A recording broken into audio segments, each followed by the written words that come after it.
ट्विशा मामला अब देश की सुर्खियां बन गया है। हर कोई इस मामले की बात कर रहा है।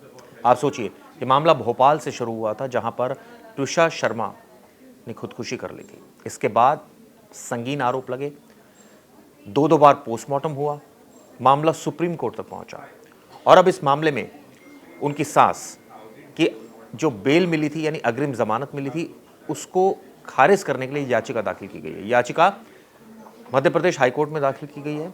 अब हाईकोर्ट की एक टिप्पणी सामने आई है। हाईकोर्ट ने कहा है कि जल्दबाजी की कोई जरूरत नहीं है, क्योंकि दूसरे पक्ष की तरफ से भी याचिका दाखिल की गई है। हालांकि हाईकोर्ट ने साफ साफ कहा कि आसमान फटा नहीं जा रहा, यानी इतनी जल्दबाजी किस बात की। अगर बेल कैंसिलेशन की एप्लीकेशन लगाई गई है और इसमें अगर दम होगा तो निश्चित रूप से कार्रवाई होगी, लेकिन अभी इस मामले में हाईकोर्ट ने कहा कि संयम से काम लेने की जरूरत है।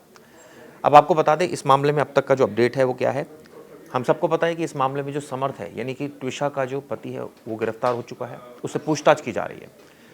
उनकी जो सास है इस मामले में, उनको भी नोटिस भेजा गया, यानी गिरिबाला सिंह को। वो पूर्व जज हैं और ऐसे में कोर्ट ने उनको एंटीसिपेटरी बेल भी दी थी। अब इस बेल के खिलाफ मध्य प्रदेश हाईकोर्ट में अर्जी दाखिल हुई है। देखना होगा हाईकोर्ट का क्या रुख होगा, लेकिन इस बीच ये पूरा मामला सुप्रीम कोर्ट भी पहुंचा। आपको पता होगा, सुप्रीम कोर्ट ने इस मामले में स्वतः संज्ञान लिया था। 3 जजों की पीठ ने इस मामले की आज सुनवाई की। इस मामले में उन्होंने साफ साफ कहा कि जिस तरह से मध्य प्रदेश सरकार ने फैसला लिया कि मामले की जांच सीबीआई से कराई जानी चाहिए, वो बिल्कुल ठीक था और इसी वजह से अब सीबीआई इसकी तह तक जा रही है। हालांकि सुप्रीम कोर्ट ने इस दौरान हिदायत भी दी। उन्होंने कहा कि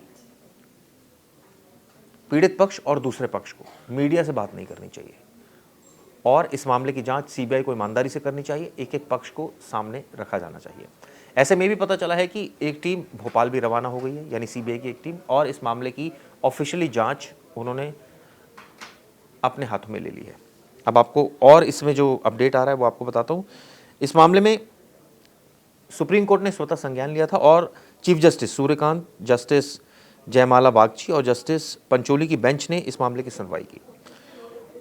एसजी तुषार मेहता ने सुप्रीम कोर्ट में कहा कि सीबीआई इस मामले की जांच करेगी। वहीं मध्य प्रदेश हाईकोर्ट ने पीड़ित महिला की अग्रिम जमानत रद्द करने की याचिका पर गिरिबाला को नोटिस भी भेज दिया है, यानी अब उनको भी अपना जवाब रखना होगा। इस बीच पुलिस का बयान भी आया। एडिशनल पुलिस कमिश्नर ने इस मामले में बयान दिया है। अनिल मिश्रा, जो एडिशनल पुलिस कमिश्नर, उन्होंने कहा है कि समर्थ से पूछताछ की जा रही है और पूरा मामला समझने की कोशिश की जा रही है। हम सबको पता है कई सारी वीडियोस सामने आई। हालांकि जो दूसरा पक्ष है, यानी समर्थ का जो परिवार है, उनका साफ साफ कहना है कि ट्विशा ड्रग्स की उसको लत थी। ऐसे में वो कई बार मुद्दे बना रही थी और जब उसको मना किया गया तो वो बेचैन हो गई। इस वजह से उसने कदम उठाया। एक और सीसीटीवी भी सामने है जिसमें हमने ये देखा था किस तरह से ट्विशा मौत से कुछ घंटों पहले ब्यूटी पार्लर गई थी। इस मामले में दरअसल सुप्रीम कोर्ट में जब सुनवाई चल रही थी तो सॉलिसिटर जनरल ने एक बात कहा कि ये बात साफ है कि लड़की की जान गई है, चाहे ये खुदकुशी हो या किसी आपराधिक घटना का परिणाम हो। उन्होंने ये भी कहा कि माता पिता के लिए तलाकशुदा बेटी होना बेटी को खो देने से बेहतर है। यानी साफ है कि तलाकशुदा अगर बेटी है तो वो उससे तो बेटर है कि अगर उनकी बेटी ना रहे, ये कहना था।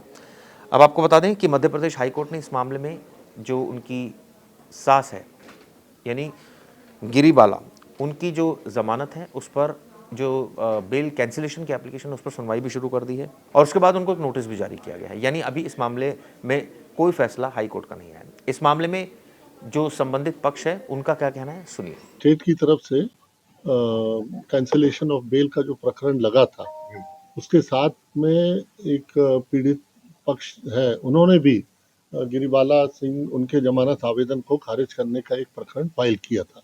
तो दोनों केस एक साथ लगे हुए थे।